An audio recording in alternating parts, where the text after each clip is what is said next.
မြန်မာ online စာသင်ခန်းအသုံးပြုရေးသင်ကြားမှုအခန်း 3 ဖြစ်ပါတယ်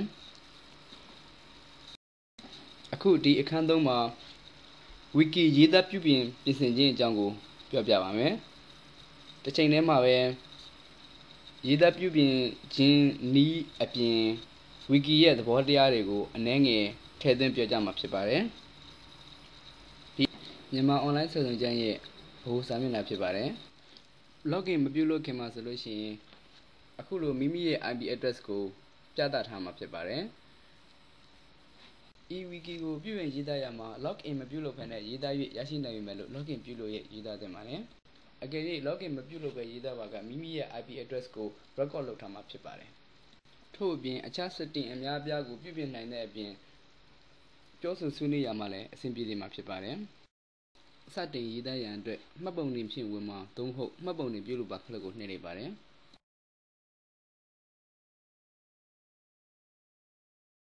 အကောင့်ပြုလုပ်ပြီးသူအနေနဲ့တိုက်ရိုက် login ပြုလုပ်နိုင်ပါတယ်အခုအကောင့်အသစ်တစ်ခုပြုလုပ်ပါမယ်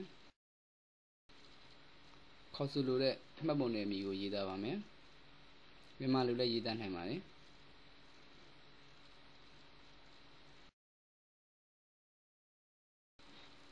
password လျှို့ဝှက်စကားလုံးပေးပါမယ်လျှို့ဝှက်စကားလုံးကိုတစ်ကြိမ်ထည့်ရိုက်ပါတယ်မိမိရဲ့ email address ပေးပါမယ်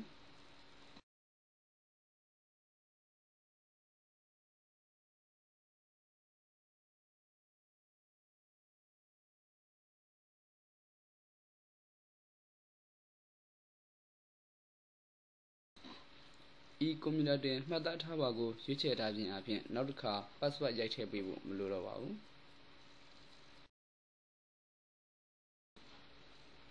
login ပြုလုပ်ထားလျင်မိမိရဲ့နာမည်ကိုထိပ်စီးပါးမှာပြပါမယ်ကျွန်တော်ရဲ့သုံးနေကြအကောင့်နဲ့ပြန်ဝင်ပါမယ်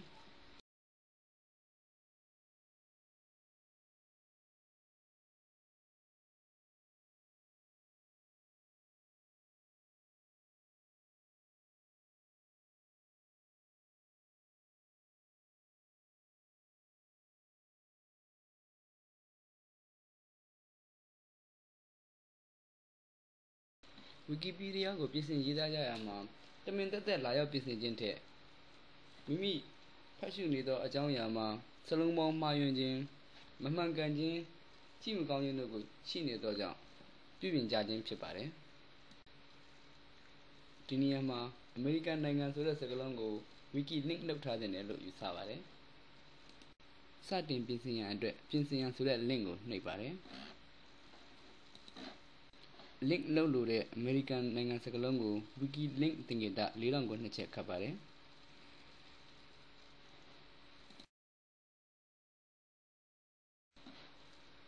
Boston တက္ကသိုလ်ကလည်း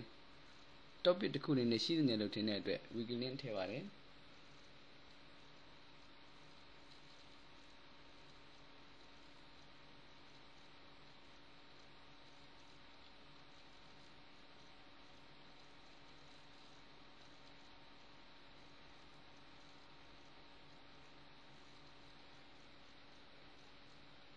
စာပေဗိမာန်ဆိုတာစလုံးတစ်ခုတည်းရှိနေတယ်လို့ထင်ပါတယ်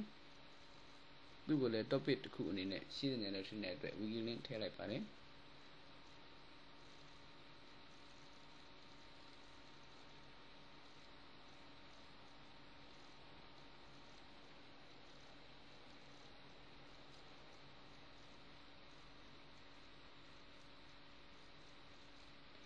စာပိုက်နှစ်ခုကြားမှာ line တစ်ချောင်းသာခြံရမှာဖြစ်ပါတယ်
ပြုပြင်ပြီးတဲ့အခါမှာဆိုလို့ရှိရင်ဘယ်လိုမြင်ရမယ်ဆိုတာကိုကြည့်ဝင်ရတဲ့နမူနာပြပါဆိုတဲ့ခလုတ်ကိုနှိပ်ပါမယ်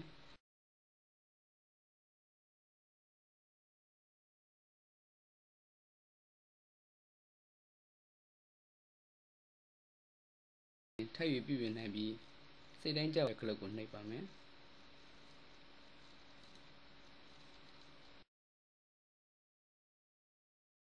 ယခုထည့်ခဲ့တဲ့ wiki link အသစ်များဟာမရှိသေးလျင်အခုလိုအနီရောင် link ပြနေပါမယ်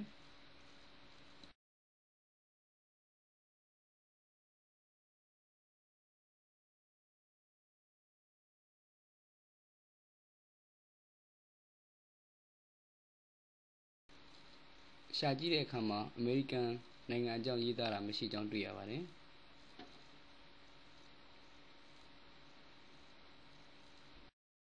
အမေရိကန်နိုင်ငံအကြောင်းအသစ်စတင်ရေးရန်အတွက်အနီရောင် link ကိုနှိပ်လိုက်ပါတယ်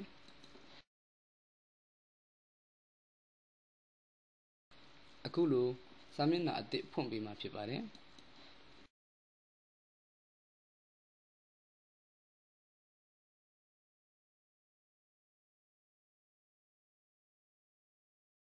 ဝီကီရေးသားရာမှာအထောက်အထားရှိသောအချက်အလက်များကိုသာထည့်သွင်းရေးသားရမှာဖြစ်ပါတယ်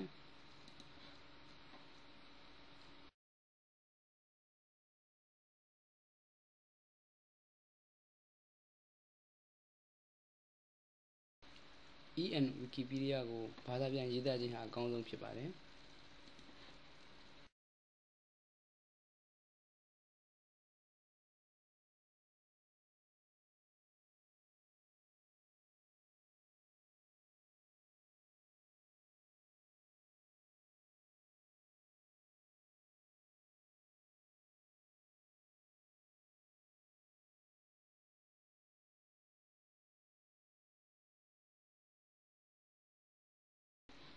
Unicode 5.1 ဖြင့်မြန်မာလိုရေးသား၍ရသော my.wikipedia လည်းရှိပါတယ်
my.wikipedia ဟာ Unicode 5.1 font အသုံးပြုတာဖြစ်ပါတယ်မြန်မာ online စာစုံကျမ်းဟာစောကြီး font အသုံးပြုတာဖြစ်ပါတယ်ဒါကြောင့်မို့ Unicode 5.1 ကနေစောကြီးဖြစ်ပြောင်းပေးဖို့လိုပါတယ်ကျွန်တော်တို့ကနောင် converter ကိုသုံးပြီးပြောင်းပါမယ်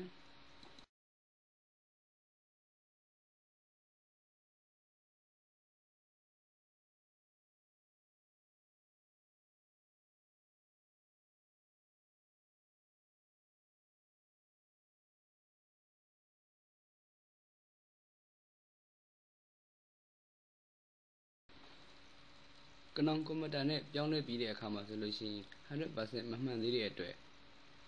manual လိုက်ပြီးတော့ပြုပြင်ပေးဖို့လိုအပ်ပါတယ်အထူးသဖြင့်အလုံးစင်တွေမှာမှားတတ်ပါတယ်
ပြီးရင်နမူနာကြည့်ပါမယ်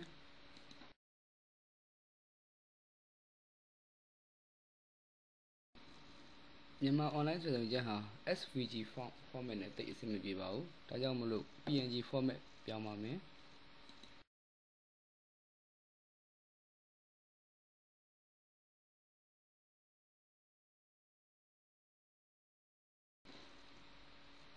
ပြီးရင်သိမ်းပါဆိုတဲ့ကလစ်ကိုနှိပ်လိုက်ပါတယ်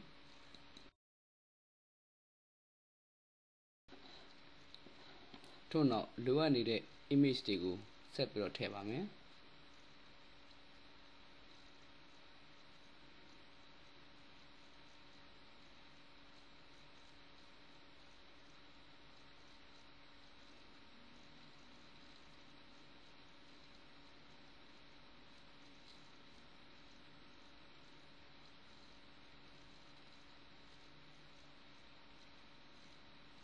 image ရဲ့ URL ကိုကူးယူလိုက်ပါတယ်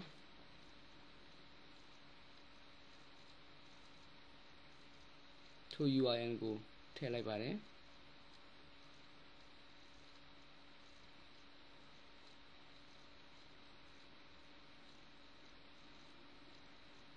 နောက်တစ်ပုံထပ်ထည့်ပါမယ်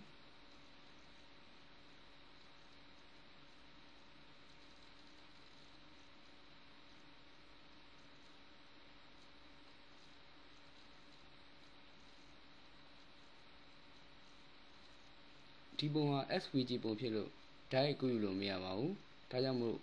save လုပ်ပါမယ်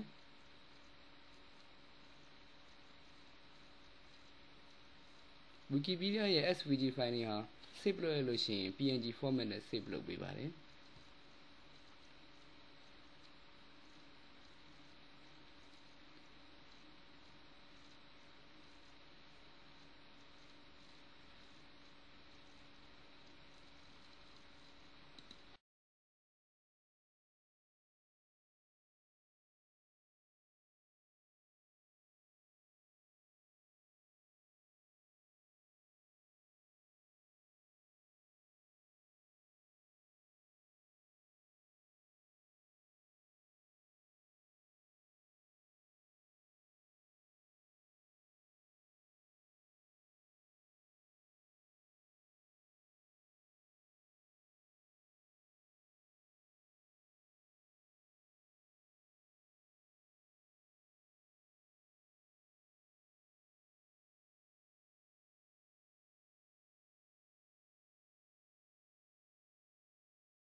ကြန့်ရှိနေသေးတဲ့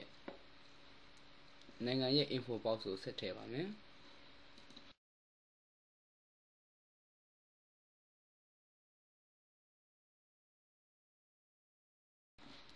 မြန်မာနိုင်ငံအကြောင်းရေးသားထားတဲ့ format ကိုကူးယူပါမယ်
အခုလိုဝီကီပြုပြင်ရေးသားရာမှာမည်သို့ပြုလုပ်ရမည်ကိုအကူအညီ page များမှာအသေးစိတ်ကြည့်ရှုနိုင်ပါတယ်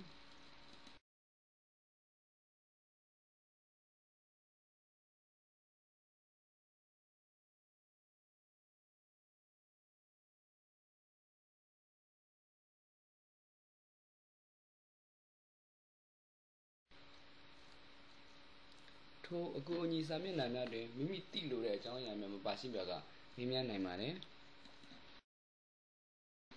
ဗဟိုစာမျက်နှာမှာမေးမြန်းရန်ဆွေးနွေးရန်အကြံပေးရန်